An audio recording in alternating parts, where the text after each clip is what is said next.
All right, well, as Brady just said, my name is Aaron, and I will be doing a dramatic reading tonight from one of my favorite books called Star Wars Death Troopers. Basic summary of it, think Star Wars meets The Walking Dead. Try not to get too scared. They'd been waiting for 5 minutes when the first alarm went off. Cale had been explaining the plan for why he'd volunteered both of them to wait there. When Dr. Cody gets up to the flight deck and unlocks the pod, we'll climb in and calm her back to tell her it's asking for launch codes, like the ones that Sartoris had. She puts them through, and we're out of here. She's not stupid, Trig said. Besides, we can't just leave her here. The Imperials will send a rescue ship. How do you know? She's high up, Cale said, gesturing vaguely in the air. You know, connected. That still doesn't mean they'll come back for her. You're really creased about this, aren't you? She helped out Dad in the end, Trig said. That means something. Look, Cale regarded him with a maddening smile. I know you're sweet on her, but... What? Trig felt his face and the tips of his ears growing hot. Yeah, right. Cale shrugged, the very picture of fraternal indifference. Whatever you say. It's pretty obvious, though, just the way you stare at her. Not that I blame you, she's not bad looking. His expression darkened. Just don't forget who she works for. What's that supposed to mean? Cale started to say something, and that was when a high, shrill squeal cut through the hallway from the other side of a sealed doorway, some kind of localized alarm system. They both jumped, and Cale swung the blaster rifle around a bit too brazenly, Trig thought. He was getting used to carrying a weapon. What is that? He asked. Wait here, Cale said. I'll be right back. Before Trig could argue, his brother started down the corridor, the blaster held up by his chest. The sealed doorway in front of him opened with a soft hydraulic gasp, and Cale stepped through it, paused there, and threw one last look over his shoulder at Trig. Stay where you are, he said, and the doors sealed behind him. A moment later, the alarm fell silent. It was like something at the end of the hall had just woken up crying, eaten Cale, and fallen back to sleep again.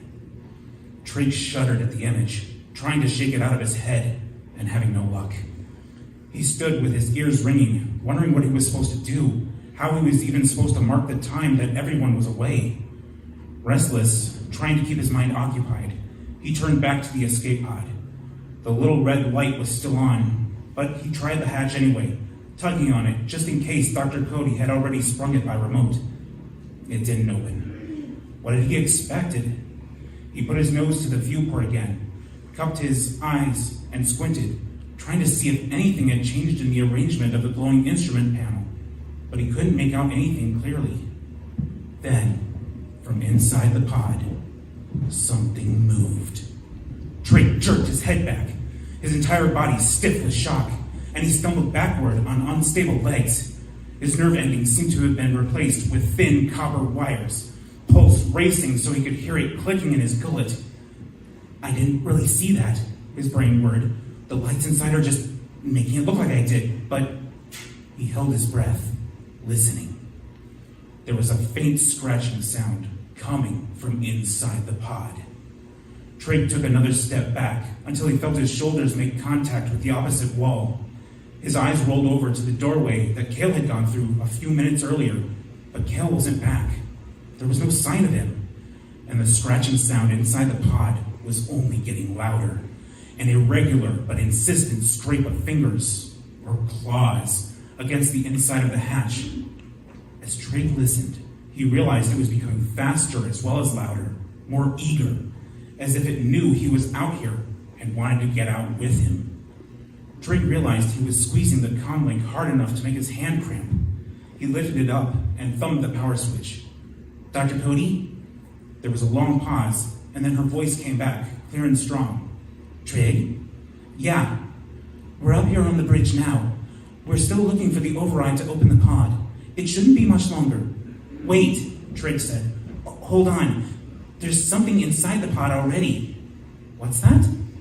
There's something inside it. I can hear it scratching. Hold on, Trig. Another long silence, this one stretching out until Trig thought he'd lost the signal. Then, at last, Dr. Cody's voice said, Trig, you there? Still here? I've got the bioscan running up here for the entire barge. Yeah? We're not picking up any life form inside that pod. Trig stared at the hatch, where the scraping had become maniacal clawing, and he could hear something else along with it. A wet, slobbery, toothsome sound, as if whatever was inside was almost trying to gnaw its way out. Should have asked her about the dead bodies, he thought again, a little hysterically. Yeah, that probably would have been a good idea. The words drifted out of him like smoke. There's something in there. Missed that, Trig. I said, okay, Dr. Cody's voice said. Here we go. I found the lock override. No, hold on. Wait! There was a click, and the hatch swung open. And that's all for now. It'll give you guys something to look forward to.